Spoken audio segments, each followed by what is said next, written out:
welcome back to the Baytarians podcast for the Animite Tales. Last week we were discussing about super strength, amongst a few other things, and now today we're actually going to be discussing a new topic. But before we get into that, we're actually going to go on to a couple of things like questions from the last session. Now, last session we actually had one of our other Patreon members, the person who made Donk. We discussed about him last session quite a bit, but we actually didn't talk about one thing that he used super strength for. He used it to pick up a tree and fight people, and that's one of the things that he used. But the more important thing is using super strength in a manner that people don't really understand or begin to think of, which is if you can lift up something that no one else can, if you then put it down on something that can't lift it, that means that they are immediately out of the system, out of the session, out of the combat for the time, because again they literally cannot lift it. Like, removing the fact that it could or couldn't injure or maim or kill someone, it's just the fact that it's actually an object that they literally cannot lift, which is again some of the strategy that was used by Donk, even though he doesn't seem like the strategy kind, considering that he does like to fisticuff quite a lot. But yes, he was quite battle strategic. But yes, and another question. Me actually, didn't it? Like one of my characters just got pinned under the ocean. Yes, it did. Yeah. Yeah. Another question that was actually brought up from last one was, if a power doesn't have any obvious weaknesses, can you actually give them weaknesses?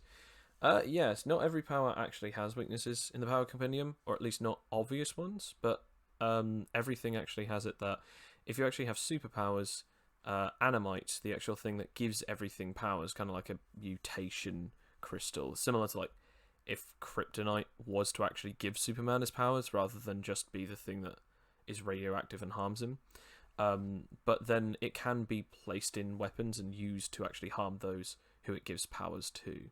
Everything at least has a weakness, but some things have more than others depending on how unfairly overpowered it would be without them. Like super strength is quite powerful, but it doesn't have any ranged capabilities of lifting things up from multiple meters away. Like you actually literally have to have your body go up to it and pick it up. Like telekinesis is powerful, like it's basically like super strength, but obviously it can be used in multiple different ways. But anyway, that's all the questions that I got from last time. Was there anything that anyone wanted to discuss before we get onto the subject?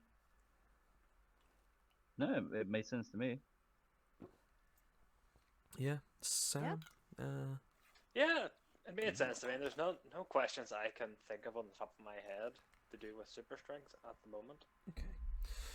Very well then. Then I am Joe, the person who develops and designs as well as tries to keep creating the tabletop RPG known as Animite Tales, a game that is based on the concept of customization and building upon new worlds. Basically, I wanted the tabletop RPG to actually be something that anyone could make for themselves, for others, and being able to actually build a world where everyone can sort of enjoy it. Because I liked D&D, but I liked the idea of what if you could actually make a character who uses magic alongside someone who actually has superpowers, and still having the same semi-relative fairness as D&D, where some things are balanced, some things aren't.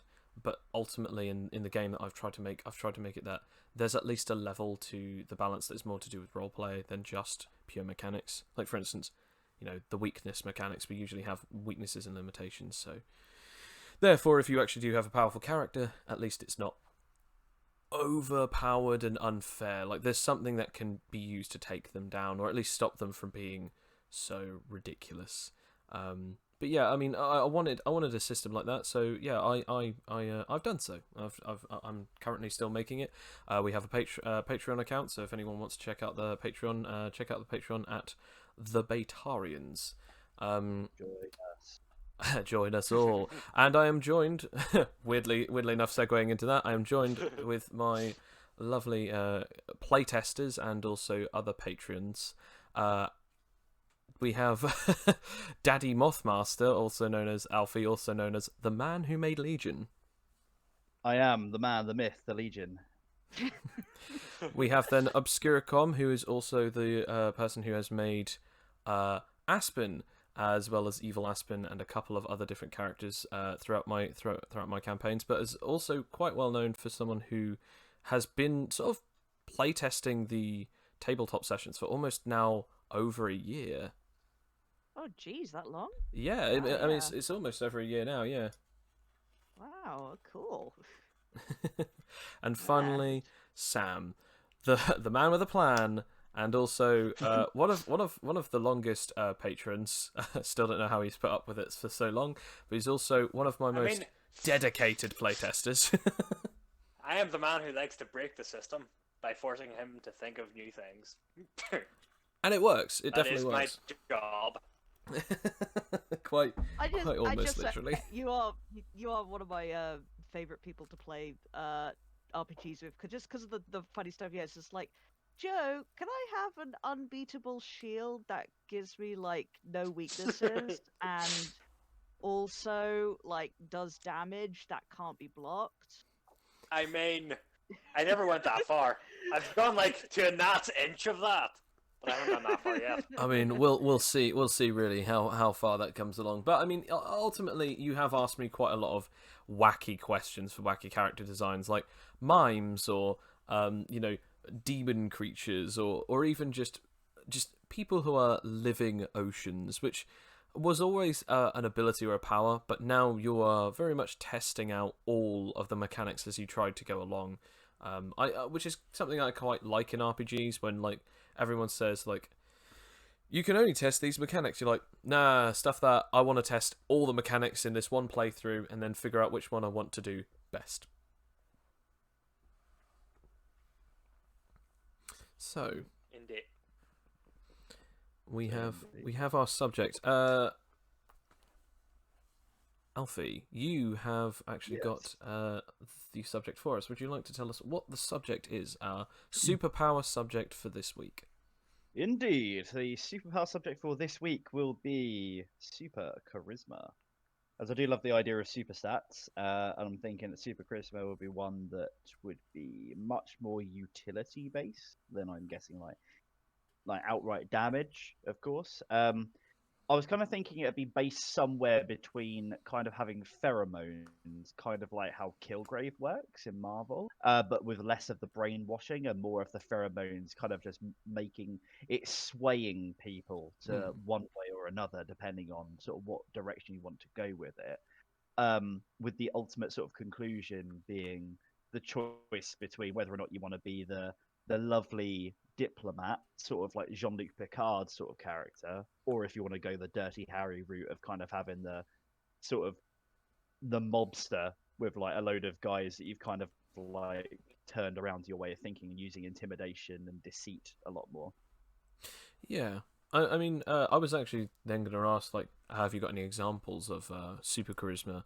I mean, I guess you pretty much answered that, but like, if I were to say, like, an example of how super charisma would work, or how it does work lore-wise. So I mean, you can use it for multiple things there. So it's based off of a slight pheromone signature that the person gives off. That basically, depending on kind of like their mood and what they're trying to achieve through their manner of speaking, it kind of affects everyone kind of around them within a radius. So it can kind of like sway them to your way of thinking, and it's like it doesn't just work on people; it can also double up with things like animal taming as well, and help animals become a bit more susceptible to you. With the idea being that the person with super charisma doesn't do too much of the fighting themselves, unless they're an anomaly and want to, combine it with something else. But if someone is just going for super charisma, the idea is that they're kind of more like a mob boss, or more kind of like the diplomat, either talking your way in and out of trouble, or when things do get quite hairy, you can like talk other people, like maybe some of the enemies, to kind of joining your side. Yeah. Kind of like effigy animation, but without like the actual effigies themselves, more like actually persuading people to join you. Well, it's actually funny Be because like you want to get that. yeah, I mean, it's kind of funny that you bring that up though, because I mean, like, an example that I would actually say is, If anyone watched, if anyone's ever heard of or watched any of the different films of Doctor Dolittle, whether it's the remake or whether it's the original, technically you could consider that as a super charisma because it's an ability that a person can talk with, charm, and even capably, like, at least manipulate situations by being able to actually use verbal communication. But it's an ability that no one else has. Also, it's not an ability that is considered nominal human capability. So the fact that he can talk to all animals in a universal language that humans can understand, because he's still speaking English, because whenever he talks out loud, the animals can understand him and he can understand the animals. But when they talk, not all animals understand the humans that are speaking English.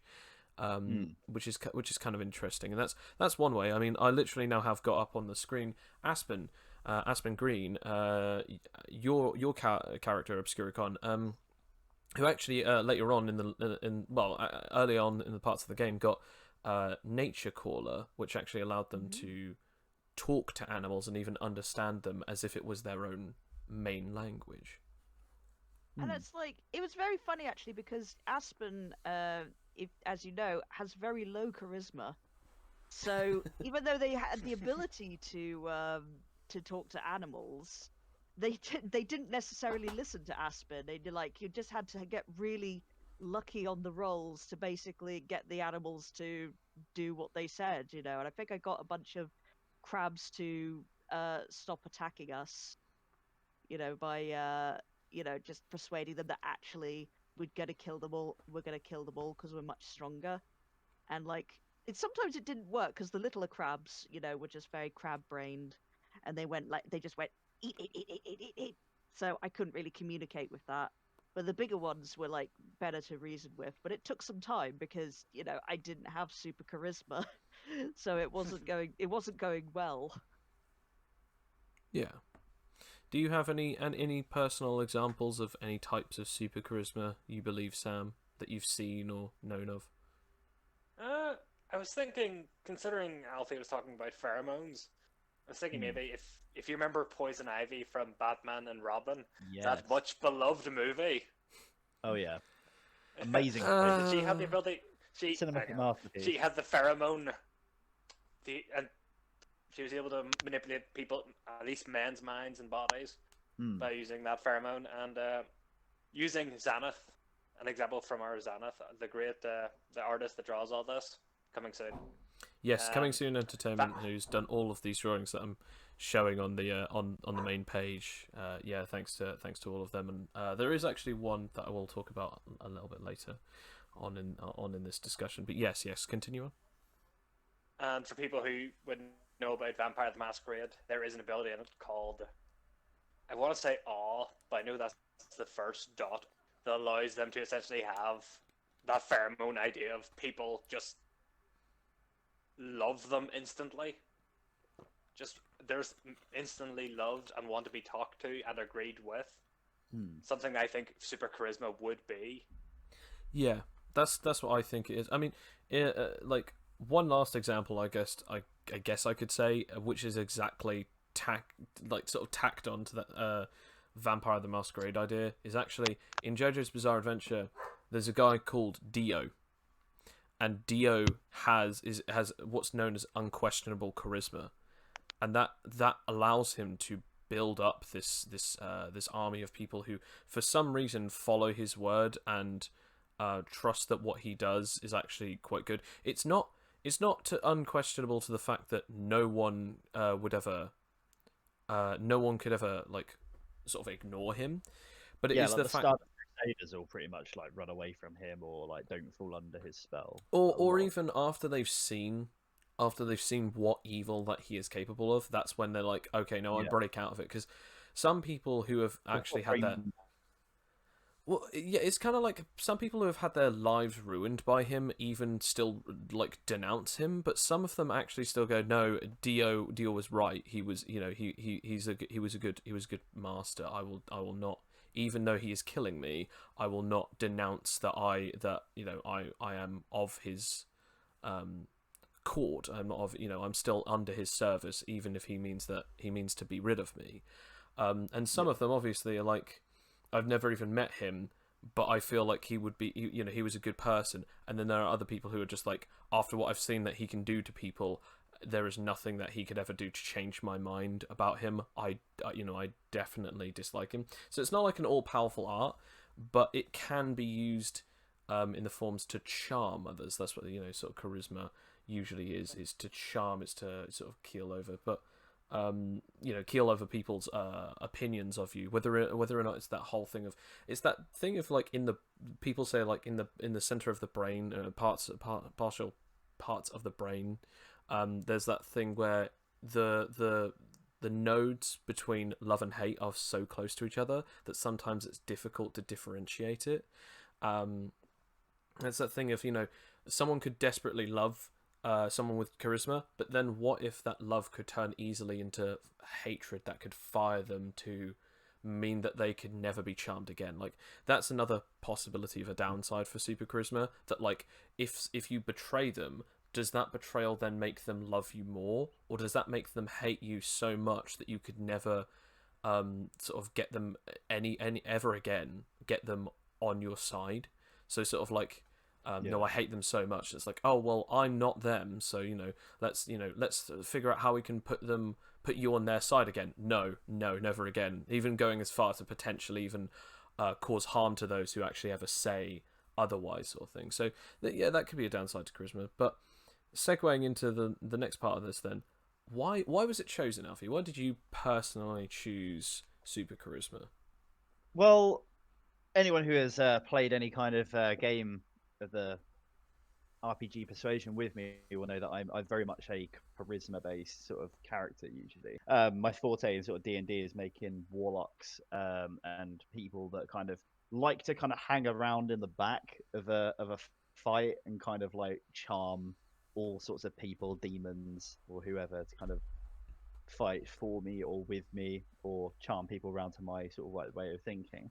So I quite like the idea of having super charisma as it can be used in a combat setting, but its forte is actually the story-based elements of an RPG and like utility-based. So it could be for like getting back up on your side there, or I mean, depending on what kind of game you want to go for, it could be used to charm monsters and animals to join your side, or maybe even some of like it could turn some of the fodder enemies you can or quite low level or mid tier sort of like enemies into kind of your own gang. Like you can essentially become your own party at some point, kind of ordering people around to do different things for you, which I think could be quite an interesting element, because at the moment, as I said, we have like effigy animation, telepathy has brainwashing, and those sort of like control abilities or persuasion abilities don't have a lot of counterplay. So I think that having super charisma would be really good for going up against someone like telepathy, using like telepathy to like maybe brainwash someone in your party who's very, very overpowered, and then having someone in your party with super charisma kind of then have that chance to kind of like talk them back, or like at least help them to sort of like break out of the brainwashing a little bit. Things like that. It could be quite good. It's a good sort of toolkit of the power. Yeah. I will say one thing about that. Well, we didn't really tackle it before, but I disagree with the pheromone thing, because I've always seen super charisma and charisma as being purely social skill based. Like, it's not something that you exude. It's basically just using what you've already got, your body language, and just taking advantage of a social situation, which is different from intelligence and wisdom, I think, because it is something kind of muscle memory about it. I mean, I could yeah. tell you exactly, using an intelligence or a creativity or a wisdom, like looking around my scenarios, exactly the best scenarios as to how to charm everyone. But that means nothing if I suddenly walk into it and go, hi guys, my name's Bond, James Bond. It's like, well, now you've immediately lost everyone, and now you look like a bumbling idiot. Whereas, like, you could walk into a room, know nothing, and go, "Hello, sir, could you perhaps point me into the room of where I can get my martini shaken, not stirred?"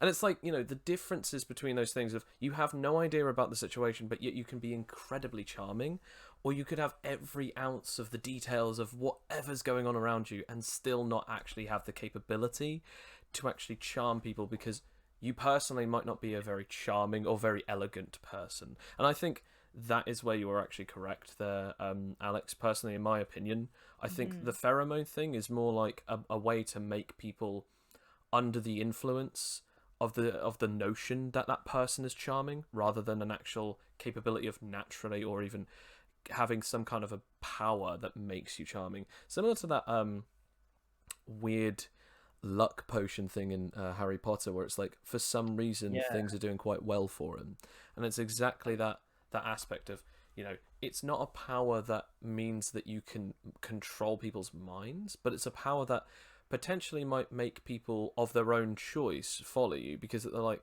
okay, this guy's got some good points and he says it with confidence. So I a bit like Hey Ya. Yes, exactly. It's that kind of like, oh, I have this thing that constantly tells me good things to me, or even I have this friend who can tell me many things and actually sound like I believe it, whether it's deceitful or perception, but perceptive insight, or whether or not it's actually diplomatic, or if it's just the fact that they actually just are able to tell you anything with complete genuine capability. If you don't have the means to convey that, then it's all impossible to be able to grasp. And I think that's exactly what charisma is that it's the ability to convey such tones towards others with or without actually being able to generate something that not necessarily attacks, but enforces that perception onto other people. And there is another reason to disregard the idea of it being pheromones, is that if you had super charisma, you would be able to do it, like say on television. If someone were to televise you, you wouldn't immediately say that would be unavailable to work, because they're not in the same room. The pheromones wouldn't be able to work. Whereas That's actually a really super good point. super charisma would continue to work even through the televised media, or, because I forgot to mention this earlier, like the sirens of old, because I do love to make my oh yeah, I do like to make my references to the ancient Greek, is that they don't particularly have any kind of range as long as they can hear the song. As long as you hear the song, you will become mesmerized. Yeah. And I would say would also be classified as super charisma. I'd definitely say so, because I mean, some people can be because it was the fact that some people can actually be resistant of it, which is exactly the same thing as charisma charm. Do you find James Bond charming, or do you find the bumbling oaf charming? Because some people go, oh, well, I think that's endearing. He hasn't got a lot of confidence, but he still tries. Versus, oh no, that guy's way too overconfident. He knows nothing about anything other than he wants to just walk in and pretend like he owns the place, despite the fact that no one has ever seen him before. The former basically being the plot of every Hugh Grant movie that he's in. I mean, wow. Okay, I didn't think we were going to get some scorchers on here. It's warm outside. It doesn't have to be hot inside. I was thinking it was more. I was thinking more of the debate between James Bond and possibly either Austin Powers or Johnny English. Yeah. The kind of bumbling version of them, who still, through some way, are still quite charismatic and are still quite lovable in their own respective ways. Oh, absolutely. That's probably the best example. But so that's why it was chosen, because it intrigues you, because it's actually not. It can be used in multiple different ways to actually control a situation. Or you can make a character that's a bumbling, endearing idiot. Yeah, but still people like him. Yeah, absolutely. Because I mean, as I said before, a person without the capability of being able to convey something doesn't always necessarily mean that that's not what they're doing. Because I mean, for instance, you could either do it with performance or deceit to seem like I actually can't really talk well. I can't actually do the thing. And someone looks at you and goes, that guy is really, I don't know what it is about him. He's funny. He's not overconfident, but yet he's kind of an interesting guy. He's funny, or even just the fact that somehow that can actually come off and be considered as charming, which exactly is where you said about the Hugh Grant thing versus the the James Bond thing, the James Bond and Hugh Grant thing versus the Johnny English and the Austin Powers thing, where it's like, oh, I have a different type of charisma, and sometimes it's always kind of that I'm not necessarily dexterous or strength, based, but I actually can somehow still get the charm around people. I just know the right words to say to instill some level of confidence in people. Actually, whenever you said that, you reminded me of like the bumbling Clark Kent and the Superman, the diametric opposites of, because he's still, even in his bumbling form, his bumbling persona, still has, as we've seen in movies, quite a bit of charm. Exactly. And yeah. as Superman, of course, he's got all the charisma because he's constantly making deceit rolls, throughout his day to day as well, and succeeding every single time. Oh, absolutely. And somehow succeeding, even though he gets shot, and no one notices somehow. So the next one is the next part of this is then what's well, I mean, I guess we've actually kind of gotten into it already. What's interesting about it, and I think that is exactly what we've just literally been talking about. Is what's interesting about it is that you can perceive charm and charisma in multiple different ways. I mean, thanks to if anyone actually knows this channel, Puffin Forest, the sort of the D&D guy. I consider him to be the animated D&D guru of a lot of weird and wacky videos. But he made a video about mutants and masterminds. And this character that I've just now got on the screen, called Captain Strongpants. His older brother didn't really know what kind of character to make, and he just kept on saying, "Oh, I don't know what to make." And eventually, Puffin Forest just went, "Okay, I can mess with them." So he made a character for him, and he made this character, and he looks brilliant. Again, thank you again, Coming Soon, for making this, and also again, thank you if you're watching this coming soon, or Puffin Forest. Thank you again, both of you, because Puffin Forest gave us the the permission to actually have this Captain Strongpants commissioned by. Now my charisma is going down by Coming Soon Entertainment. Soon. Yeah, there we go. And and it was then finally made, and I've made him have all of these different abilities. Now I actually gave him a couple of charisma perks, special abilities, and one of them is he is too strong. And basically, he has this weird ability that makes it seem like people are getting weaker around him. But the truth is, he actually has a unique attribute on his powers, where he's got reverse amalgam. So instead of everyone around him basically is the fuel for him getting powers based on everyone around him, everyone around him gets his powers. And since he has none, everyone loses their ability to fight, everyone loses their powers, everyone loses their abilities, because they suddenly get that. But then the ability is, he gives reverse amalgam to other people, then other people around them give them reverse amalgam. So in other words, it's just this constant spreading plague of his power, until he decides to turn it off. And because of that, it's like when people lose their ability to fight, because they're like, oh no, why can't I use my powers, why can't I do it? They see Chadwick Strongpants, he uses this charisma roll, and all he does is just look at people, and then if it gets a good enough roll, everyone else then just says the words, "He's too strong," and immediately cannot fight, because that they believe that Chadwick Strongpants is the strongest being around. And it's exactly that thing of, that's how brilliant it is. And it's like, people asked him, like, "Oh, what's your powers?" "Nothing. You never told me what you wanted to play as, so I just made you a character that can do nothing, but you have no weaknesses, because you have no power. You're not good at anything, therefore you're not bad at anything." So again, yeah, thank you again, Puffin Forest. It's like, it's a power fantasy, like akin to like what we're talking about with super strength last week, because everyone wants to like be the strongest, but I think just as many people want to be able to like have perfect social skills and have like an entire interaction go absolutely perfectly and talk their way out of any situation. Oh, or absolutely. just do amazing things. I think that's why it is. And like, I was thinking actually, we're talking about conveying things. Maybe that's why bards are so popular and like associated so much with charisma. It's because they're literally performing,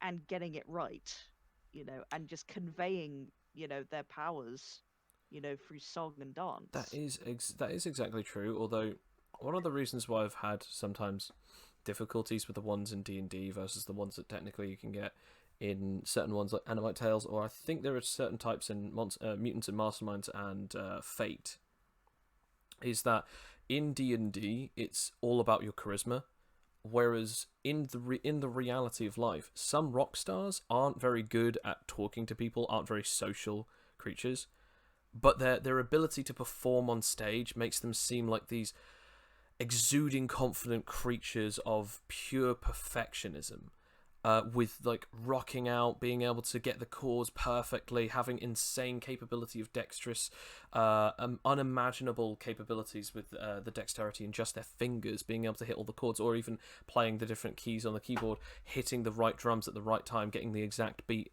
right and ready. And the exact same thing with singers as well, being able to know exactly how to use breath control, how to use the pitch control with their voice. And yet as soon as they walk off that stage, they could very well be as awkward as just anyone else in the world. And that's exactly what I think is actually great about the trade system in Animite Tales, is because that you could have zero charisma but get on that stage and immediately be able to like play your heart out, and everyone's like, wow, that's a really great song. And then he gets on, oh, thanks guys, I don't really know what to say. And it's like, oh, okay, no, he is actually just kind of like a a cute little stranger to you. Like, you just like, he can't really talk very well. And I kind of like emphasize with that kind of character more. Like, I know people who are actually really good with, like, I had this friend who had the ability to play anything. You tell him to pick up a guitar, a bass, a drum set, a keyboard, whatever, he could play any of it, all of it. But he was the most socially awkward guy I'd ever met. And in all honesty, I think that's what made him endearing. That's his Achilles heel. That is his kryptonite. Give it, put him in a room with a guitar, and suddenly he could wow the entire room. As soon as you take that guitar away from him, he's just really kind of awkward. And I think that's exactly the point. Like, not everyone holding a microphone, a lute, a guitar, a set of drums, not everyone is going to be charismatic. It's their ability to perform that makes them charismatic, not just their ability to charm people. I did have a point actually I was going to say in relation to Alex's point about it being like a power fantasy. Oh yeah. In that it has become quite a meme nowadays. Is that using deceit a lot in like Dungeons and Dragons, and I'm assuming you probably could use in this system, can change reality. Because you can easily just say, okay, no, you're off duty now, just to someone who's guarding a fortress, and then they'll think, if you roll high enough, they'll think, oh yeah, okay, I'm off duty. No, I'm the king. Yes. Roll high. Oh yeah, you are the king. Sorry about that. Throws the crown over. It's the idea of being able to change reality without actually changing reality, and that's the thing about super charisma, is that you could do that.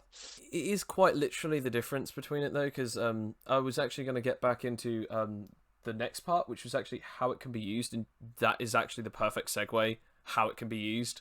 Yes, you can use it in so many different ways. You could use it to help you like play a song, or say something funny, or literally just telling someone, no, by the way, that this is my sword. Oh, of course, sorry. And they just give you the item that basically you'd need to fight a boss to get, and instead they're like, oh yes, terribly sorry, here is the weapon. Or like for instance, with enough charisma, you could tell Superman that he deserves the chunk of kryptonite held up in the Fortress of Solitude, and he'd be like, yeah, no, you do deserve it. And then he just gives it to him, oh, thanks, and then immediately uses it on Superman.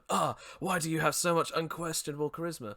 And I think you're absolutely right, Sam. The capability of just, I roll deceit. Yep, you guys are off duty. Yeah, I am the king. Give me my crown back. It's exactly that. Like, you could do some stuff like that. It reminds me of the downside of that would be, as you said earlier, like if they were to be like, oh yeah, so here's a chunk of kryptonite to use against Superman. I think after he kind of knows that you kind of done one over on him, I think after that the charisma either wouldn't work or it wouldn't work as well, because obviously you've shown that you would be quite deceitful in nature. That is true. I mean, that goes back to what we were saying, like maybe there's a downside to certain charisma things, but if you betray someone, then your charisma doesn't work on them at all. Like, and in fact, as I said, like their admiration or love for you actually turns into hate. Yeah. I mean, can you guys think any other ways that it can be used? Oh yeah, actually, well, it was a funny moment with my character Creep, who is a rubber physiology user. You know, he can stretch himself and is also hyper agility. I created this perk, which is Uncanny Valley mode, which basically just gives roll advantage on intimidation, and it's an intimidation based thing where I can taunt my body into this horrible, horrific thing. But the problem with that is that in a combat situation, yeah, like you actually say, I was using a combat situation, it's like, okay, you can do that, you can become really scary. Oh yeah, yeah, he's scared. He's unquestionably scared. Don't know if this does anything.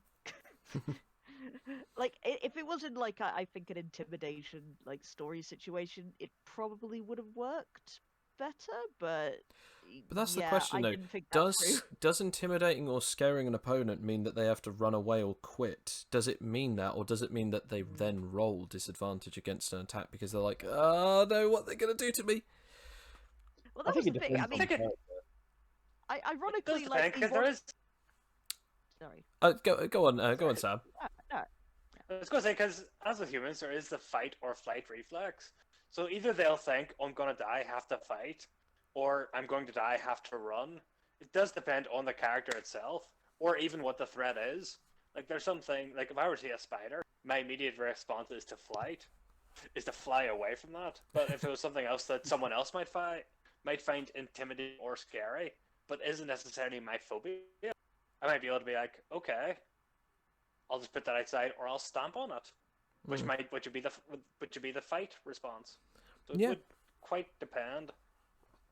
There's a number of circumstances in that regard. I think you're right in that. To be honest, I always think about that whenever someone tries to use a special thing like, oh, I use seduction, I use deceit, I use intimidation, and it's like, would this character do that? And it's like that's when obviously advantage or disadvantage rolls comes into play. But at the same time, it's like the end result doesn't necessarily mean that, oh, I seduce them, I'm trying to get in bed with them. It could just mean I try and seduce them, they are now charmed because that they are attracted to me. But it doesn't necessarily mean that they are like physically or sexually attracted to you. It just means that they are attracted to the person that you are, and therefore you have seduced them by the ways of how you have used their weaknesses, or even like deceit. You trick them and you lie to them, and then they're like, oh, okay, yeah, I believe this thing that could be a lie, but I now no longer believe it is a lie because you clearly telling the truth here. And that sort of thing of like exactly the thing of like, I am the king, you are not. Like the reality of it is like, if you get a high enough roll, or even if you get like an impossibility roll, like a natural 20 and they get like a natural 1 on belief or something like that, it could just be that moment of like, oh, sorry, this could be a dream. Yes, haha, yeah, you're the king, you can deal with that, ha ha ha, and then they run away because they think it's a dream, rather than like, oh, ever so sorry, I know that I've been the king for the last 30 years and I got it from my father as he was passing away, but yes, of course, terrible mistake. Instead of like, it's really just based on the story, as you said. But yeah, I think also the person playing, I guess, as well, to like make up a like excuse. Like the dream excuse would be really good. Yeah.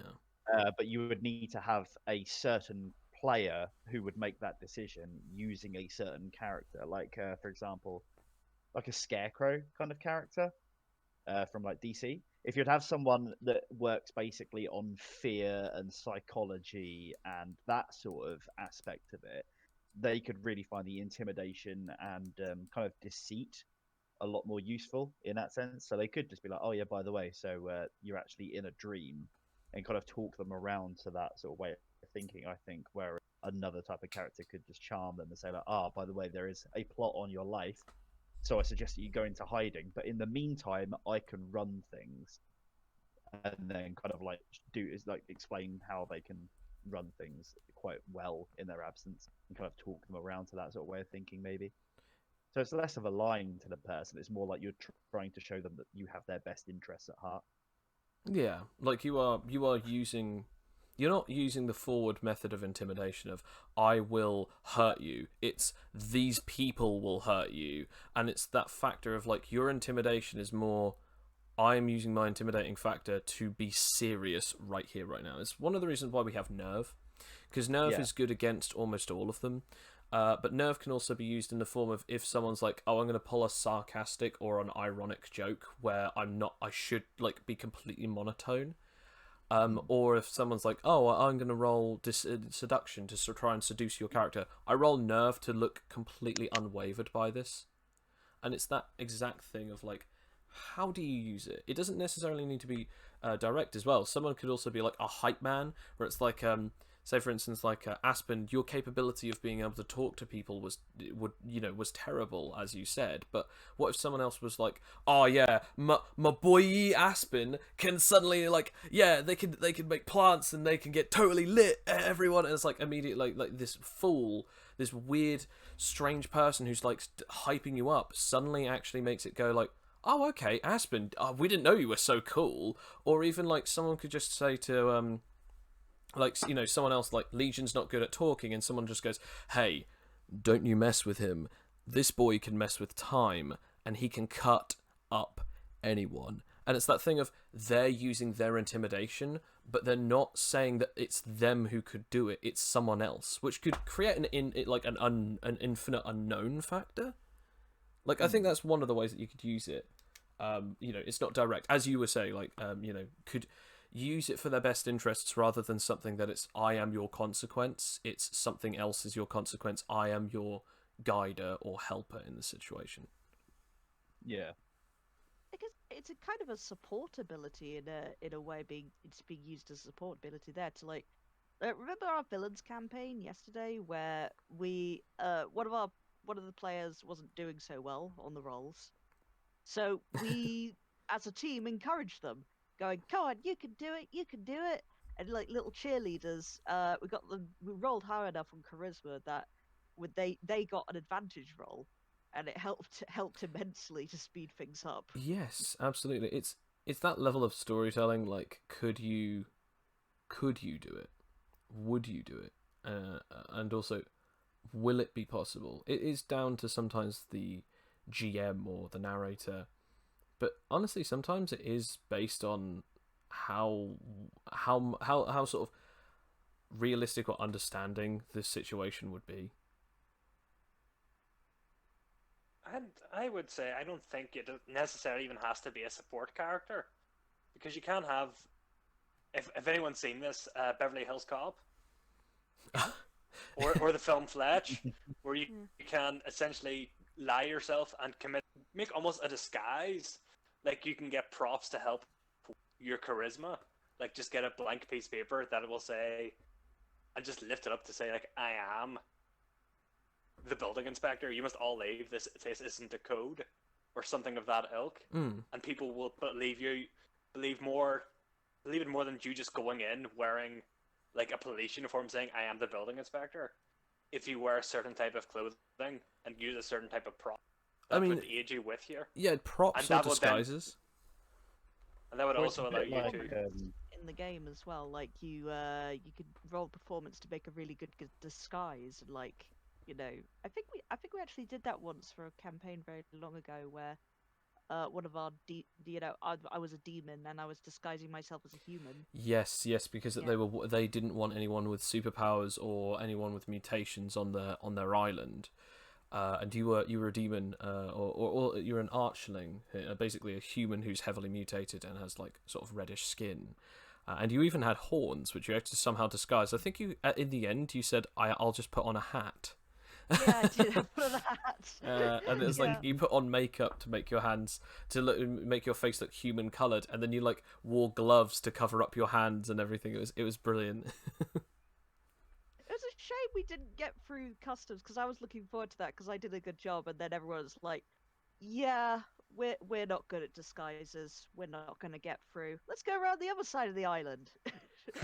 No, my plan. I mean, probably the right decision in the end, considering our luck with customs in the game. But I mean, I would have asked you, "Can you take off your hats?" No. All right, sir. I'm afraid it's cold. No, I have a condition where if I take off my hat, I fall ill. Okay, well, I mean, If I it's take off only my just... hat, the police Please begin attacking me. Okay. No, if I take it off, you'll start attacking me. Why? Because it always happens. Is that a superpower? No, it's just I'm very ugly. It's just like have a very straight scalp. if you take the hat off and underneath it is just a slightly smaller hat. No, And two that is a two little hats over each horn. So the last thing of this discussion then is obviously the usual thing in Animite Tales. Can it be? Is it in, or does it work in Animite Tales? So first of all, can it be in Animite Tales? You know, like, can it be, or how how does it work? So can it be in Animite Tales, something like that? Yes. I mean, there's literally an ability that allows super charisma, but more than just a stat, it is an ability, as we said with Aspen earlier. Like Aspen technically has an ability, like under nature, you can talk to people with animal abilities. As Cosmos also has the same sort of abilities, but then also you have then Aspen who also had that ability. So yeah, it can work, but I mean, let's ask another question for you guys then. Does it you know? I'm trying to think of the best way to word this. If you were to have it, can it be possible to work in the way of a situation of a power fantasy? Definitely. The problem with charisma abilities generally is that, while it's very easy to imagine and do punching something and, to fulfill that fantasy, it's like, okay, like you have, incredible super strength. When you punch a thing, it goes down. Whereas there is more of an acting element with super charisma. It's like, it can lead to some very funny situations. Like you could just like not be a very good talk. I don't know if you know, but I'm actually quite shy in real life. I'm not very good in social situations. What? Nani? I mean, I crack jokes and stuff, but it's like, if I'm actually having to do a speech, like in many cases in charisma things that I have to do, if I have to do a speech, it's like, imagine I do a great speech. I think in all honesty, it's for you. The first time that I met you, you were quite shy, but I felt like after getting to know us, you sort of opened out.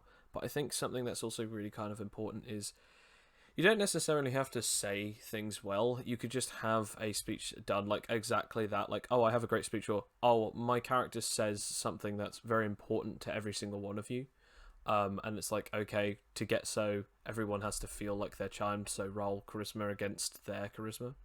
Or even actually saying it in the words rather than having to roll for it. It's really dependent, but I feel like as players, when we first met, I felt like obviously you were quite difficult to come up with how your character was going to be, but then by like third episode, your character was this super charismatic, don't worry guys, I've got a plan. Even if none of the plans ever went well, you still always had that exuding confidence, and I think that's exactly it. When you're not a very social creature, put yourself into the shoes of this creature, and now you are that confident person.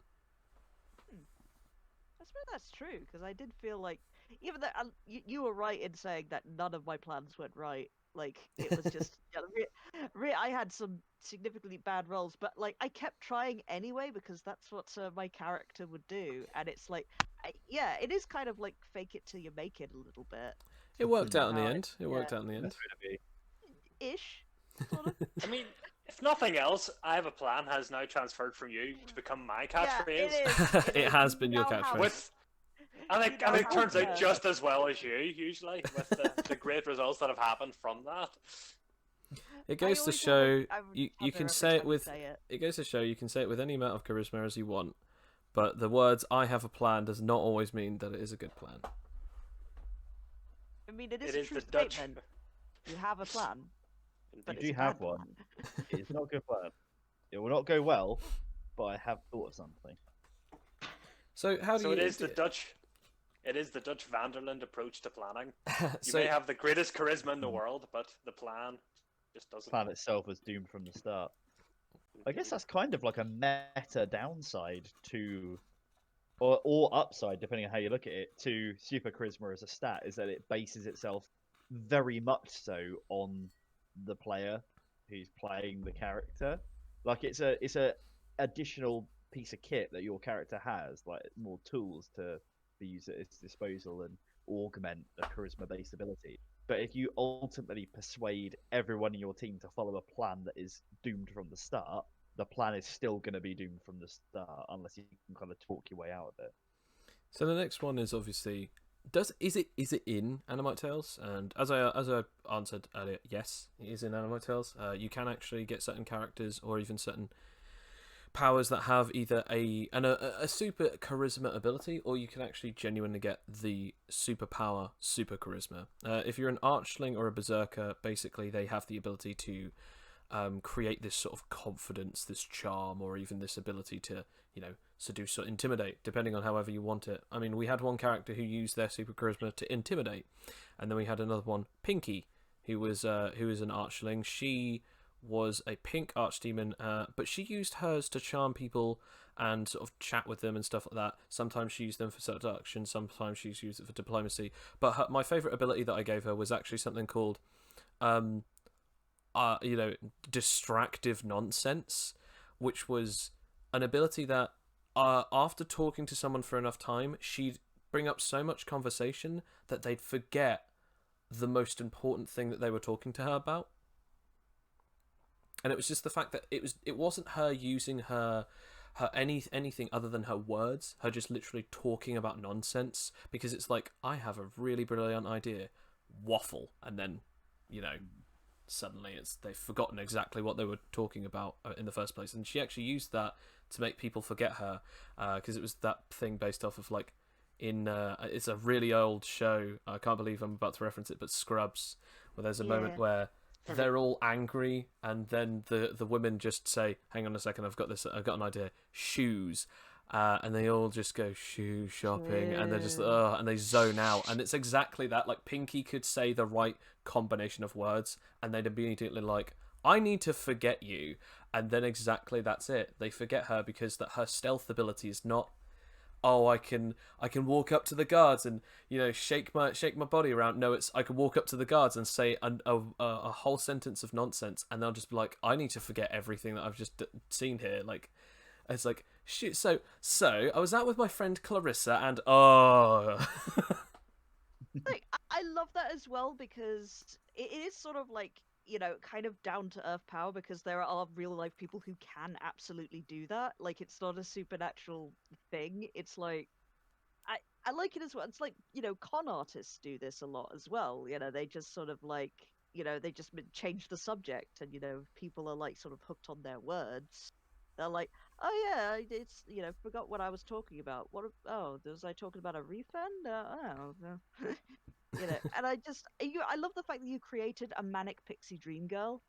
Like, and that's natural power.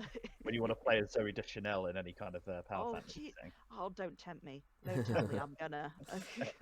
And finally, does it work in Animite Tales? And this is a question that I don't think I can answer, but I feel like you guys might be able to. Do you think it works well, or do you think it works at all in Animite Tales?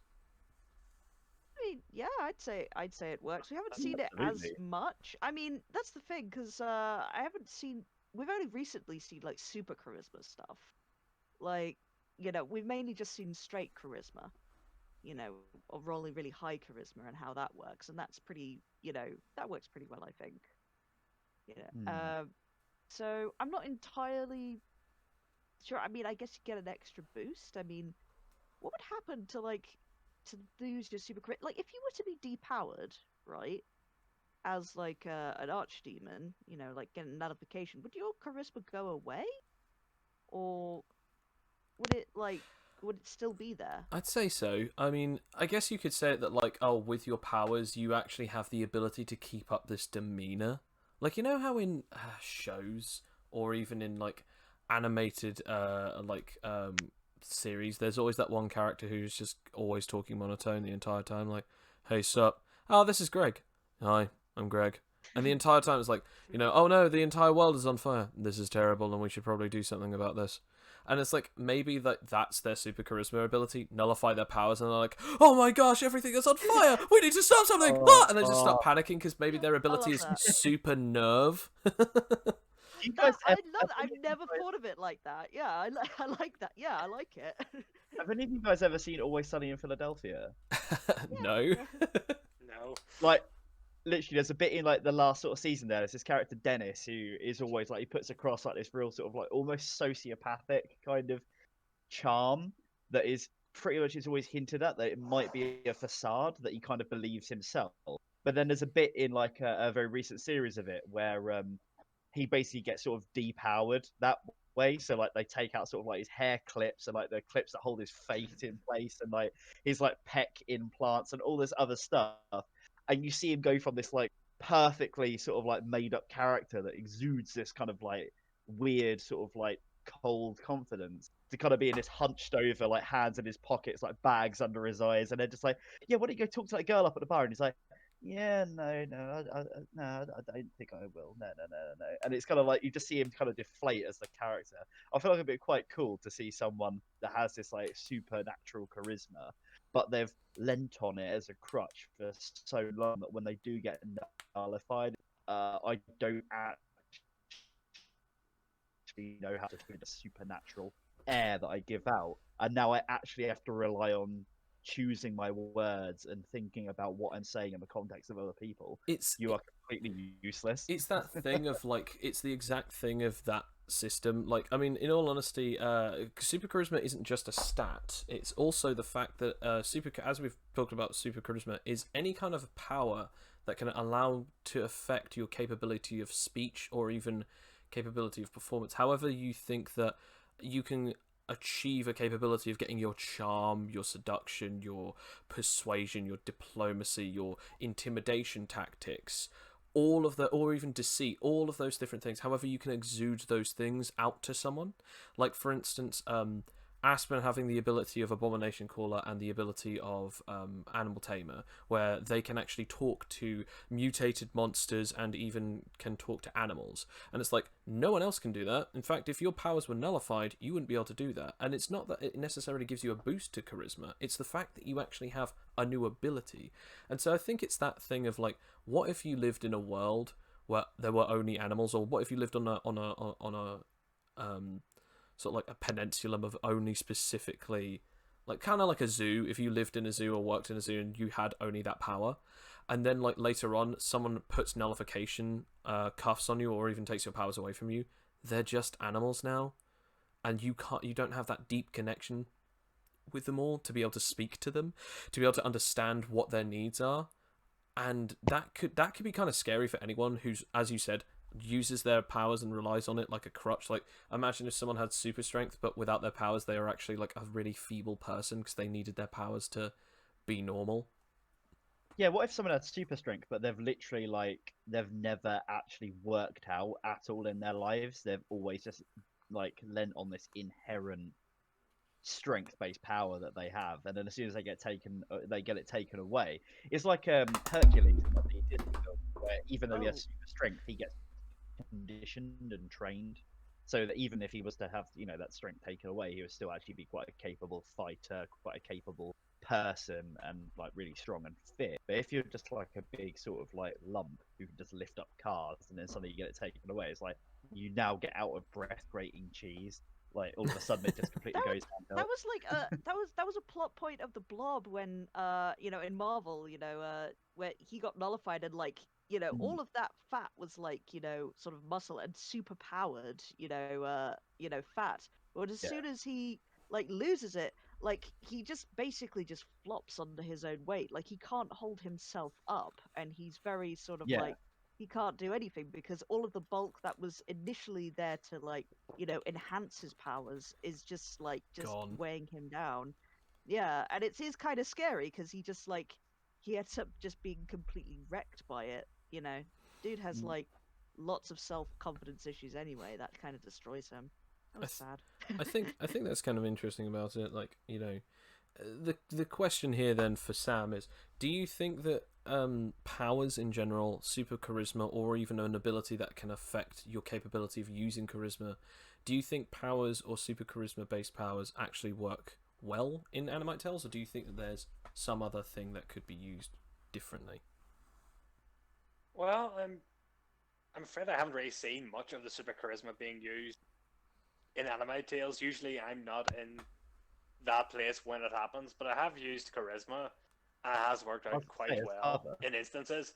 Because Cover, the guy that unfortunately is still alive in my heart and my mind, And only was those things. yes, was able to use charisma to solve most of the problems without using violence. That's Or true. if he did use violence, he used charisma following violence to make friends of enemies. An example would be when he fought a woman called Sheet. He had the power to manipulate thread. Yes. That's amazing. He was able to. I mean, she did some damage to him, of course, but he was able to essentially cut her health down in half with a single swipe. And instead of, I was able to. I think he used. I'm pretty sure he used intimidation or persuasion at least to tell her, "Stop! I don't want to kill you." Yeah. Following that, he actually healed her up, and through that, and then talking to her, created her into a friend. When once it could just be an enemy. I think that's exactly the good point to bring up. Yeah, you actually had no super charisma, but you used your normal charisma, your ability of intimidation tactics, and you actually used a power that has nothing to do with it. You had the ability to heal, and after that, that gave you the boost to increase your capability of charisma, because it's not just what you say, it's also the actions that you do. And because that you actually said, "I don't want to harm you," and then healed her, and then said, "We should join forces," it was like, wow, okay, you don't actually want to kill me, you actually want to fight me so that then you can prove that you're stronger than me, but then still be a good friend to me, because you not only healed me but actually still care about my opinions. I think that was one of the most interesting things, that your powers aren't super charisma, but you used your powers like as if they were to help you boost your own capability of charming people. I think this is what we're hitting upon here, things that could be improved, because like with super strength, for example, it's very clear like what happens with and without super strength. Like there's some things that you cannot do without super strength, like lifting trees and stuff. But with super charisma, it's not entirely clear that what you can't do with normal charisma that you can do with super charisma. We haven't really seen that side of it.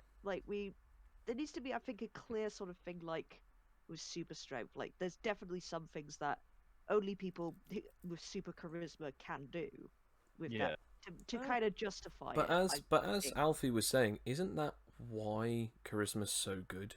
Because I mean, if you have super charisma, and like all it is just a bigger stat, doesn't that just kind of make sense that like, oh, he can talk anyone down, she can tell anyone what to do, they can do this and say that, and it will affect the tide of battle. Like, it's that factor of like, it instills more confidence. They have less of a chance of having a bad speech, like a bad speech day, or a bad like moment in the situation of, okay, so we need to talk about the war council, and it's like, okay, roll charisma, and it's just, again, just keep getting those good rolls, keep getting those good things because of those higher stats. And even, as we've already said, super stats against normal stats, they always get the advantage of the normal stat has to roll disadvantage, which you actually get advantage against pretty much anyone then, really. That's in true, terms of- pretty much, yeah. It's Because because that- that charm.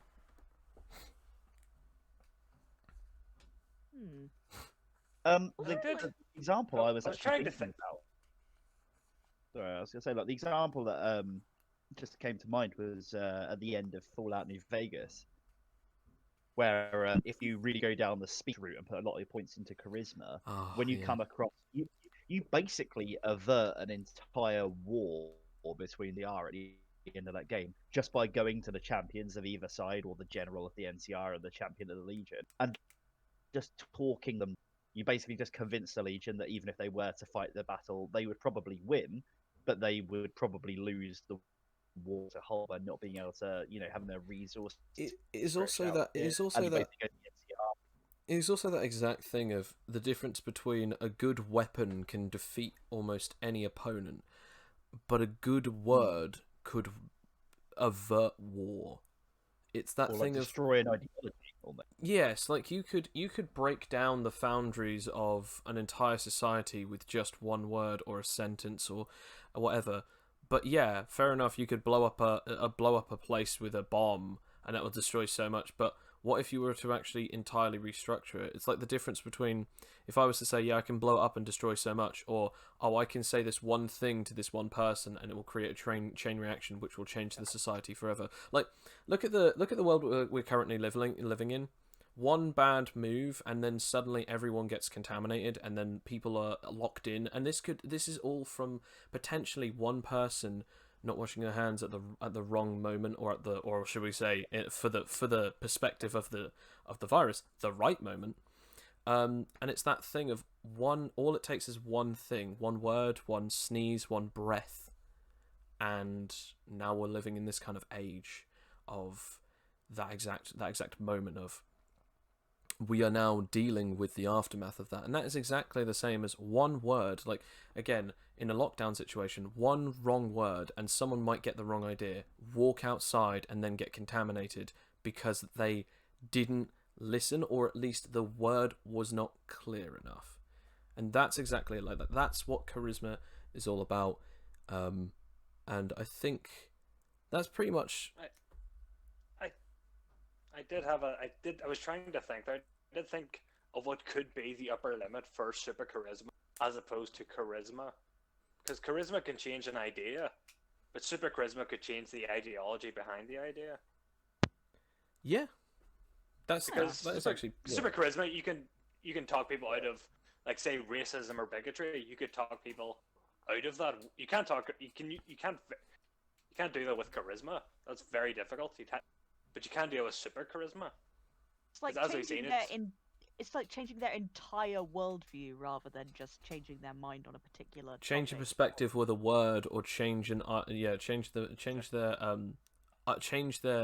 perspective, or change their outlook, because it's like that whole thing of like, yeah, I guess there's no point in racism at this moment, or I guess there's no point in racism, whatever, versus like, oh my gosh, what if I was that person? I'd feel horrible if I was in that situation and I was being burned at stakes or whatever. And it's like, yeah, think about it from another person's perspective. You would hate to be in this situation. And it's like, yeah, we are all the same, because what if that were happening to me instead of them? But the example I was thinking more about was, if you've ever seen the very first episode with David Tennant in Doctor Who. Oh yeah, Oh yeah. yes. He's able to take down the Prime Minister with 3 words. 6 words. Yeah. Oh, 6 words. She's Don't- looking old, isn't she? No, it's. No, Don't you she's think? looking tired. Don't you Don't you think think she looks tired? Those are the That's 6 it. And greatest that's- words of And just those David 6 Tennant's. words take down the entire government by just 6 words. That is just like, that was like the fucking cool. I'm It's- sorry, I shouldn't swear. Cut that bit out. It was like the coolest moment, for what an introduction as well. Like, Just it's brilliant. the way that she And reacts as well. 6 to that. words. And can I just say, the part I love about that is that because of that, he ruined the time-space continuum. As we've seen, that these things have happened because of him saying those 6 words, considering the time has went into entire flux now. Sorry, just the nerd in me. I think you're exactly right though, and obviously we could go on and on and on about it, because in all honesty, charisma is actually, again, just like how we talked about super strength, charisma can be used with paired or in any situation, and it can ripple throughout all of time. But I will say one last question, which is for everyone who's listening or anyone who's actually wondering: do you think that if someone could travel back in time and use that kind of normal charisma, they don't have any superpowers to speak better, but if they said the right word, does that mean that it's super charisma? So that's sort of the end of this sort of podcast. Next week we'll be going on to, I believe, Alex, your one, I believe it is next. Obscuricon. Okay, yeah, I thought it was Sam, but Oh. yeah, Was it Sam next? I thought mine one was the one that followed Alex's, but if you want, we can go with my one. Yeah, If sure. I mean, I haven't really thought about. I mean, I was thinking like. There's only one way to rust. as you can tell, dear No, listener, we actually, are entirely prepared. Oh, absolutely, absolutely. You So, know what? I think prepared. considering our our turn, I'll do mine. Yeah. Okay. Yeah. Let's do it on something I've been wanting to do for a while on telepathy. Ooh. I love telepathy. Going And from talk about it. charisma to telepathy. Okay. So yes, if you guys want to hear on that next week, then we'll be doing a podcast then, and hopefully we'll be able to post it on by either next Tuesday or, this Tuesday or this Wednesday. Hopefully, because that's how time works. But also because I struggled a little bit with getting a video on YouTube, but then I realised I didn't click one yes. And it was just so it's all kind of new to all of us. So yeah, again, keep holding on, and keep stay patient, guys. Stay patient. But yeah, other than that, next week will be telepathy. So if anyone's interested in talking about telepathy, any questions on that, or if anyone actually has any questions out there, anyone who's listening, put a comment on the video, or even if you're on the Patreon, put a comment on there, and we will have a look at those, and we will ask those questions, or even discuss some of those points on topic before we get into it next week. Thank you all, and goodbye. Bye-bye. Bye.